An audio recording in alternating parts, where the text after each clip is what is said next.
민주주의를 살리는 길과 우리에게 도움 준 나라는 배신하지 않으연 도와야 한다. 안녕하세요. 다음은 기사 내용입니다. 러시아 우크라이나 충돌 양상이 한 달 가까이 지속되며 우크라이나의 핵심 도시들이 러시아 측에 점령되었다. 다시 탈환되기를 반복하고 있습니다. 이번 전쟁에서 대다수 군사 전문가들의 예상과는 다르게 러시아 측이 심하게 고전하고 있습니다. 초기엔 아무것도 없다시피 한 우크라이나 군의 무장은 유럽과 미국에서 지원을 받으면서 체계적인 방어 시스템을 갖췄습니다.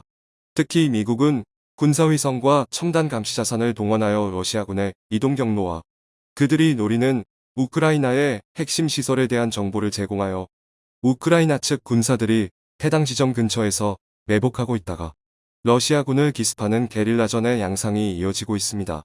이 밖에도 러시아의 강력한 전차군단을 무력화할 제블린과 같은 개인화기와 헬기와 전투기를 무력화할 수 있는 스팅어 대공 미사일을 하루에도 수백 개 이상 우크라이나에 지원하고 있습니다.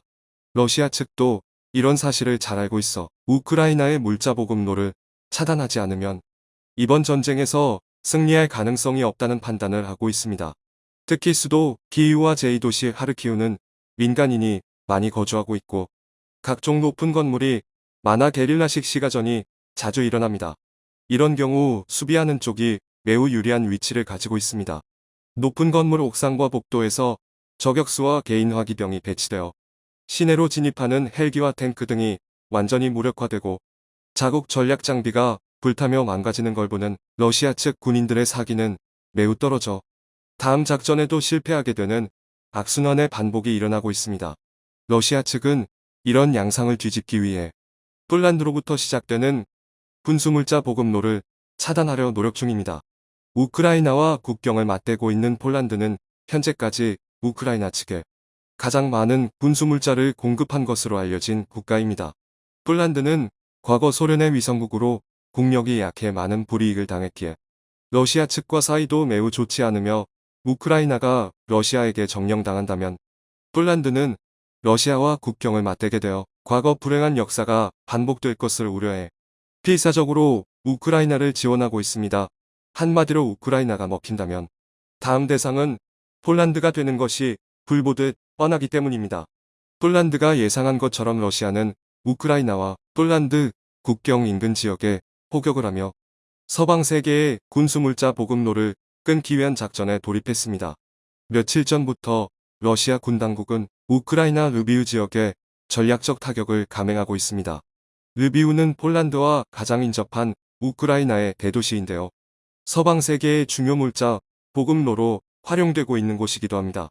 로이터 통신에 따르면 르비우와 인접한 우크라이나 폴란드 국경 지역에서 러시아의 폭격은 폴란드와 불과 20km 떨어진 곳에 떨어졌으며 르비우 지역의 대형 폭음이 폴란드 접경 지역 시내에서도 들릴 지경이라고 합니다. 르비우 시장은 러시아 측의 정밀 폭격으로 우크라이나의 보급로로 사용되던 많은 도로들이 파괴되었다고 전하며 국제사회의 우크라이나 지원 전략이 바뀌어야 한다고 주장했습니다. 한편 러시아 군 당국은 마하 10 이상의 속도를 내는 극초음속 미사일까지 동원해 우크라이나의 핵심 보급시설을 타격하며 서방 세계의 우크라이나 지원을 규탄하고 있습니다. 더 나아가 지원 원점을 타격한다는 강경한 입장도 내놓고 있습니다. 러시아 측이 이야기하는 원점은 폴란드 캠프이며 자국 영토가 타격 대상에 들어온 폴란드는 나토군에 도움을 요청하고 있습니다. 나토 멤버인 폴란드는 우크라이나에 평화유지군을 파병하자는 제안을 하면서 러시아가 우크라이나를 점령한다면 그 다음은 폴란드가 될 것이고 마지막으로는 유럽 전체가 러시아에 먹힐 수도 있다는 입장을 내놓았습니다. 폴란드의 나토 파견 목소리에 대해 나토 사무총장은 아직 협의되지 않은 내용이라며 선을 그었고 미국도 러시아와의 전면 대결을 유발할 수 있다며 불참하겠다는 의사를 밝혔습니다. 나토와 미국의 소극적인 대응에 폴란드는 매우 당황하며 비판의 목소리를 내고 있습니다. 폴란드를 비롯한 동유럽 국가들이 러시아의 위협에 완충 역할을 해주다 보니 위기 상황을 인지하지 못하고 안일한 대응을 하고 있다며 유럽연합과 나토 그리고 미국은 동유럽 최전선인 폴란드의 입장에 귀 기울여야 한다는 입장입니다. 국방력과 경제력을 비롯한 국력이 약해 비극의 역사를 겪었던 폴란드는 유럽 내 다른 어떤 국가들보다 국민소득 대비 군사력에 많은 지출을 하고 유럽 내 대표적인 군사 강국 중 한 곳입니다. 프랑스나 독일 등 전통적인 서유럽 선진국을 제외하면 폴란드는 중부 동부 유럽에 걸쳐서 러시아 다음으로 강력한 국방력을 보유하고 있습니다. 그 중에서도 특히 육군에 큰 비중을 두고 있는데 최근 폴란드 측이 한국에게 긴급한 군수물자 지원과 협력을 요청하며 한국식 지상화력을 도입한다는 내용이 기정사실화되었습니다. 며칠 전 폴란드 국회에선 국토안보법을 입법시키며 국방 예산을 GDP 대비 3%까지 인상하는 것부터 상비군 병력을 30만 명 이상으로 늘리는 등 국방력 강화 절차에 돌입했습니다. 특히 전차 교체 사업에 열을 올리고 있는 폴란드는 전차와 장갑차 등 육군 전력 현대화를 위한 파트너로 한국을 선정하며 적극적인 방산 협력을 강조하고 있습니다. 몇 시간 전 폴란드의 미하우 야흐 국방위원장은 한국은 훌륭한 국방력을 보유하고 있는 국가이고 그 중에서도 한국 무기 체계는 유기적으로 연결되어 있다며 한국이 폴란드에 군수 물자를 수출해 협력 관계를 강화하자는 의사를 전달했습니다. 한국방위사업 청장과 폴란드 국방장관은 이날 회담을 통해 군사협력 분야를 전차나 자주포에 국한하지 않고 지상군 전체적인 분야로 크게 넓혀가자는데 의견을 모았습니다. 소련의 영향권에 속해 있던 폴란드는 소련의 T-72 계열 전차를 사용하다가 2018년 전부 퇴역시키고 독일의 레오파드 전차로 교체 및 통일하는 사업을 진행 중이었지만 레오파드 전차를 생산하는 독일이 군축 정책을 펼치며 제대로 된 생산을 못하고 있어 구식의 T-72를 울며 겨자 먹기로 사용하고 있을 정도로 전차 수급이 어려운 상황입니다. 이에 폴란드 국회와 국방부 측에선 한국의 K-2 흑표 전차를 도입하자는 의견이 급격하게 떠오르고 있습니다. 비교군인 미국, M1 전차는 성능이 좋지만 가격이 매우 비싸고 소모전이 일어날 확률이 큰 폴란드에서 사용하기엔 무리가 있다는 판단을 한 것입니다. 독일제 레오파드 전차는 지금 계약을 해도 언제 생산 정상화가 되어 수급이 이뤄질지 불투명하며 한국의 K2 흑표 전차는 가격 대비 성능이 매우 뛰어나고 폴란드의 지형에 적합하다는 결론을 내렸습니다. 이어서 노르웨이까지 한국의 K2 흑표를 구매하기 위해 다양한 경로로 접촉하고 있어 연간 생산 대수가 한정되어 있는 K2 흑표를 공급받기 위해선 빨리 서둘러야 한다는 전망이 나옵니다. 기갑전력에 공백이 생긴 폴란드는 K2 흑표를 빠르게 공급받기 위해 한국과의 국방협력을 이야기하는 것으로 보입니다. 조금 계약이 늦어지면 2년에서 3년 기다리는 일은 우습기 때문입니다. 얼마 전 인도는 K9 자주포를 2조 원어치 200문가량 추가 주문했으며 이 중 상당수는 인도 현지에서 생산될 것으로 보입니다. 하지만 자주포 내 핵심 전자장비와 소프트웨어 시스템을 비롯한 반도체 장비는 한국에서 생산하여 장착해야 하므로 한정된 부품으로 인해 생산에 차질이 생길 수도 있습니다. 지난 2017년에 K9 자주포의 위력과 실전 성능에 감탄한 핀란드는 자주포가 생산되는 걸 기다리기 어렵다며 중고로 수입해갔습니다. 중고로 구매하면 가격도 조금 저렴하면서 당장 실전 배치할 수 있다는 장점이 있습니다.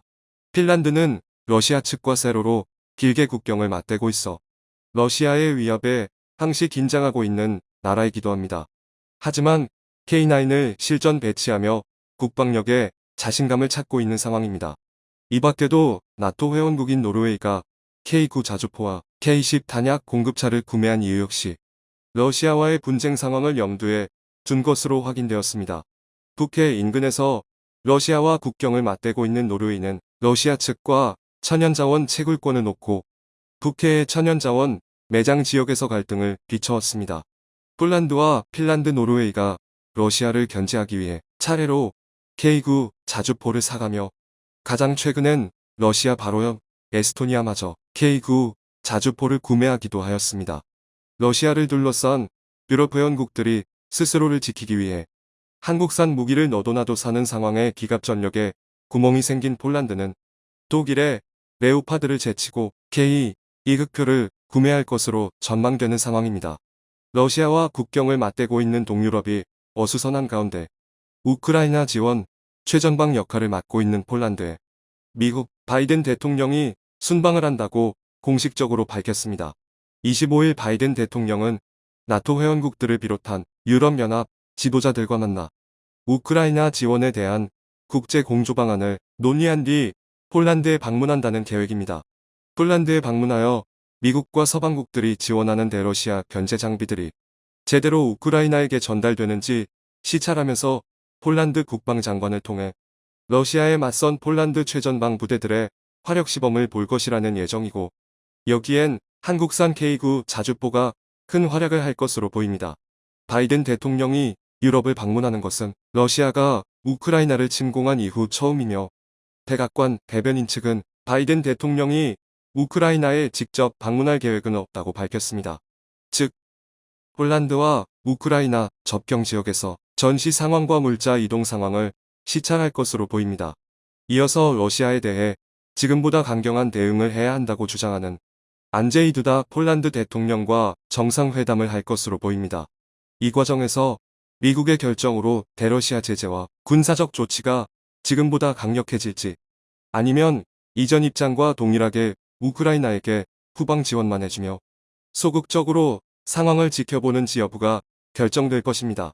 최근 다급해진 폴란드가 한국산 군사 장비의 진가를 깨닫고 조금이라도 빨리 공급받기 위해 협력을 요청하는 가운데 청중의 일부 의견, 전쟁이 끝나더라도 러시아는 기댈 데가 한국밖에 없을 듯, 빨리 전쟁이 끝나서 양국 국민들이 평화를 찾기를 빠른 시간에 최우선적으로 공급해야 합니다. 한국의 군수사업을 동유럽에서 확장해야 합니다.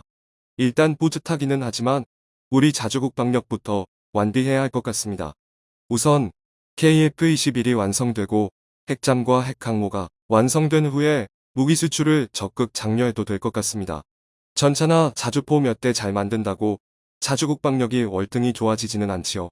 내가 봤을 땐 미국, 나토는 지들이 러시아랑 싸우기 부담되니 자꾸 한국 언급하면서 등 떠미는 느낌이네. 중장거리 미사일을 우크라이나에 지원하여 러시아 크레임궁을 파괴하도록 하는 것이 좋지 않을까 생각한다. 시청해주셔서 감사합니다.